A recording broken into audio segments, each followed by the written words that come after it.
Last weekend, we ran across the Grand Canyon, slept in a hotel, then ran back the next morning, totaling 47 miles, over 11,000 feet of vert, and 12 hours on foot, and temps hit 107 degrees.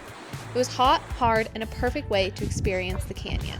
Only have like 3,000 more feet to go. That's not so bad. The Rim to Rim is a classic hiking and running route in Grand Canyon National Park. You start on one rim, hike down, cross the Colorado River, and hike back up the other side, usually catching a shuttle to return. Or, if you're feeling bold, there's the full rim to rim to rim. Instead of taking the shuttle, you turn around and go back the way you came, crossing the Colorado twice. Bridge crossing, number 2, back to Phantom. We broke up the rim to rim to rim into 2 days, running the first leg from the north rim to the south rim, staying in a hotel in the park, then running back the next morning. We packed everything we'd need in our running packs, keeping it pretty simple and enjoying 2 big but manageable days in the canyon. Now we're packing up our packs. Oh, what's heavy? Bree's got her ID, credit card. Ooh, I need to do that. InReach, salt pills. We got a headlamp. I've got like food, my toiletries here. Change of clothes. Gels for tomorrow, gels and drinks for the next day. All my flasks filled with their powder. Yeah, just finishing up the packing, and then we're gonna go to bed pretty early. Plan is to start at 4:30 a.m. 4:30, we're starting right on time. It's cold, right? It's a little chilly. We'll warm up fast. Arm sleeves for warmth right now, for sun later. Feeling pretty good. Starting with a really long downhill. Packs are full, but they don't feel that heavy. Oh, no. No. We'll get lighter as the day goes on. Day 1 started in the dark on the north rim. From there, we dropped about 6,000 feet over 14 miles down to the Colorado River. Then climbed 5,000 feet in 6 miles up the South Kaibab Trail to finish out the south rim. Total for the day, 20 miles and just over 5,000 feet of vert. Spirits are high before it's gotten hot. We have lots of energy. Goal is to be drinking a lot of water, like 2 flasks an hour, hopefully, which means 1 liter an hour. This weekend it was forecasted to be hot, with a high of 107 degrees at the base of the canyon. So we started early, hoping to get through the lowest, hottest sections before the sun really hit. To stay ahead of the heat, we mapped out every water source on the route, building out a detailed hydration and fueling plan, tracking out how much we'd need to be drinking and eating every hour to stay feeling good. Back on the trail, first little water reset. Check-in vibes, feeling good, vibes are high. Happy good times, no sunshine yet, not too hot. Moving well, good conversation.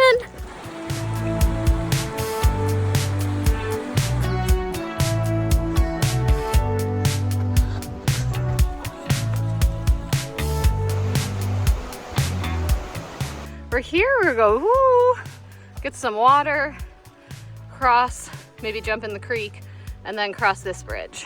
And then we head up the south side. Other heat management strategies was getting wet whenever we could, soaking hats, arm sleeves, shirts, everything. The park has signs all over the canyon with heat warnings. You don't want to be this guy, sunburnt, puking, and stumbling with heat stroke. Their advice, fill up on fluids, get wet, because topical cooling really works, and avoid moving during the hottest part of the day. Now we head into the south sun. Our Nemesis. yeah, just headed up there somewhere. 14 miles. We've descended 5,500 feet. And now we only have 5,000 feet to climb. No big deal. No big deal.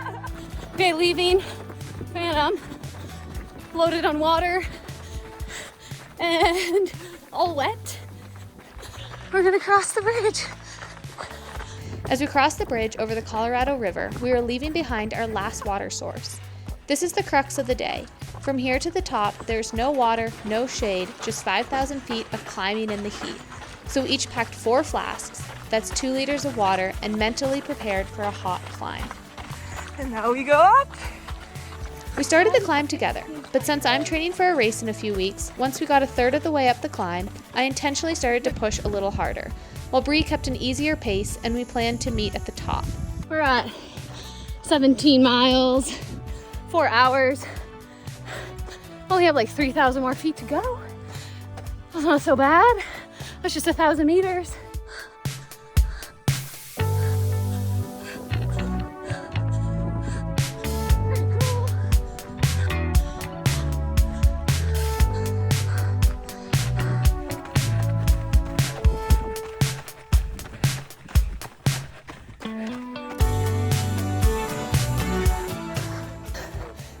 Top of the South Rim. Took 5 hours, 20 minutes. I'm feeling good at the end. So fun. Bree was close behind me, and after refilling water at the trailhead, we took the shuttle to the park village, getting lunch and waiting to check into the hotel. With temps still in the triple digits, we started day 2 even earlier, leaving straight from the hotel since no shuttles run that early. Those are all the people ahead of us. Thought there'll be so many people in front of us to forge the trail.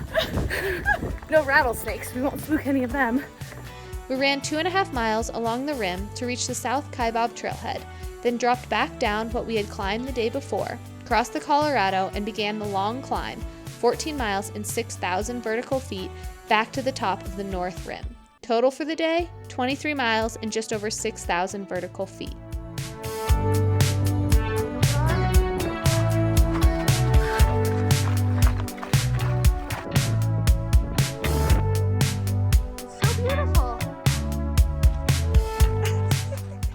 Gone down 2,600 feet. We're just over an hour in. Nice temps. Headlamps are probably done in use. Dropping into the canyon.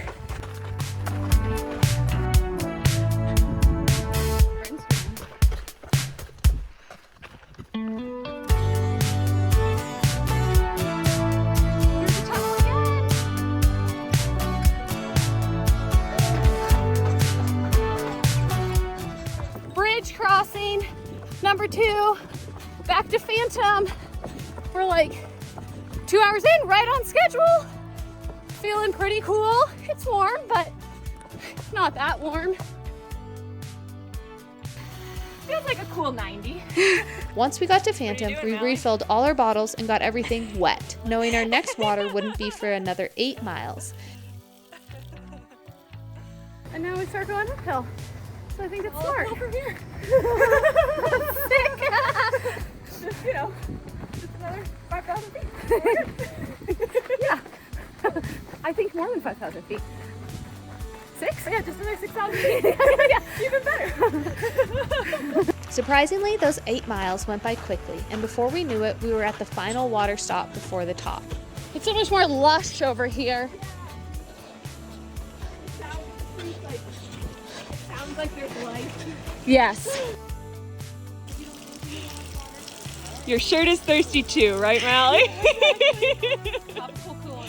Being the last water stop, we once again took advantage to fill our bottles, get wet, and reapply sunscreen. Little sunscreen action. Yeah, what's in there? My contact case. And there's my sunscreen that I Brilliant. put in. Doesn't leak on you, never explodes, and it's all you need. A little goes a long way. It does. Is it rubbing in at all? Yeah. Just like the day before, I pushed a bit harder on the final part of the climb, getting in a harder effort for an upcoming race, And she's off. while Bree kept it smooth and steady. Feeling good. I'm gonna push it to the top of the climb. I love running uphill. Look at this.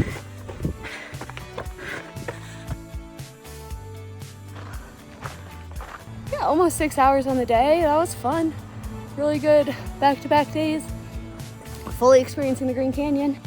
So now, probably like chill a little bit, drink some water, and then go down and meet Bree wherever she is.